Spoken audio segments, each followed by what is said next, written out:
आपको ये चेहरा जरूर याद होगा। ये वही चेहरा है जिसने 2 दिन पहले सार्वजनिक तौर पर यह स्टेटमेंट दी थी कि भारत भरोसे लायक नहीं। हमने भारत पे भरोसा किया लेकिन भारत ने हमारी ही पीठ पीछे खंजर घोंपा। जी हाँ दोस्तों, ये वही ईरानी नेवी एडमिरल शाहराम ईरानी है जिसने अमेरिका द्वारा ईरानी जहाज डुबो देने के बाद भारत को कसूरवार ठहराया था और ना जाने कितने गलत बयानबाजी भी कर रहे थे। लेकिन देखिए, यही शाहराम ईरानी अब हाथ जोड़ के भारत से ही मदद की भीख मांग रहे कि भारत हमारे 183 सेलर्स को सुरक्षित ईरान पहुंचा दो। इस वक्त भारत ही हमारी उम्मीद है।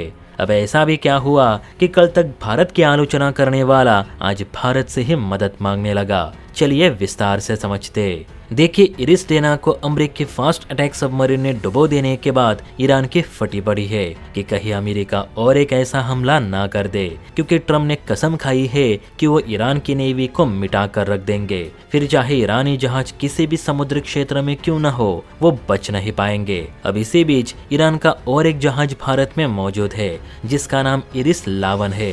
जी हाँ, इरिस लावन जहाज भी 4 मार्च को भारत में आयोजित इंटरनेशनल फ्लीट रिव्यू और मिलान एक्सरसाइज में हिस्सा लेने भारत आया था। अब इसकी किस्मत अच्छी थी कि ये जहाज एक्सरसाइज के दौरान ही तकनीकी खराबी के चलते बंद पड़ गया और भारतीय नेवी ने इसे केरल के कोच्चि बंदरगाह पर आने की अनुमति दी ताकि यहाँ पर इसकी मरम्मत की जा सके।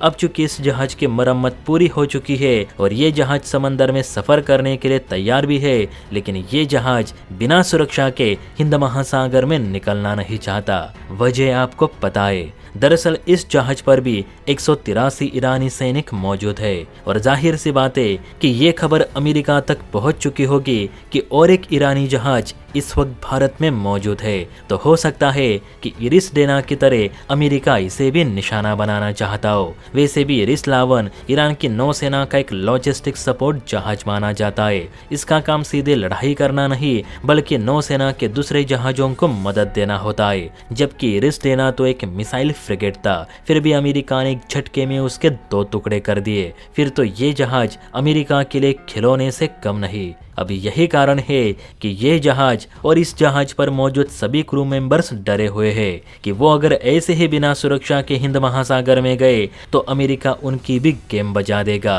और इसीलिए तो ईरानी नेवी एडमिरल शाहराम ईरानी ने भारतीय नेवी से अपील की है कि वो ईरान के इरिस लावन जहाज को ईरान के समुद्री क्षेत्र तक यानी पारस की खाड़ी या हॉर्मुज स्ट्रेट तक सुरक्षित पहुंचाए। एडमिरल का कहना है कि इंडियन नेवी के जहाज अगर हमारे जहाज के साथ रहेंगे तो अमेरिकी सबमरीन इस पर हमला करने की कोशिश नहीं करेंगे बल्कि इसके आसपास भी नहीं भटकेंगे। इसीलिए अब भारत ही हमारी उम्मीद है। अब देखिए दोस्तों, जान पे बनाई तो इन्हें भारत की सुरक्षा चाहिए, लेकिन कल जब इनका जहाज अमेरिका ने डुबोया तो बिना देखे इल्जाम भारत पे लगा दिया। इतना तो तय है कि बीती घटना को देख ईरानी जहाज अकेला तो समंदर में नहीं जाएगा। इस पर भारत सरकार या नेवी ने अभी तक कोई भी रिप्लाई नहीं दिया, या शायद विचार किया जा रहा होगा कि ईरान के जहाज को पारस की खाड़ी तक सिक्योरिटी दी जाए या फिर नहीं। वैसे आपको क्या लगता है, क्या हमें इस मामले में ईरान के जहाज की मदद करनी चाहिए या फिर ईरान को अपने हाल पे छोड़ देना ही सही रहेगा? आपको क्या सही लगता है, नीचे कमेंट करके ज़रूर बताइए। और हाँ, वीडियो अच्छी लगी हो तो बेल आइकन प्रेस करके चैनल को लाइक एंड सब्सक्राइब ज़रूर करें। जय हिंद।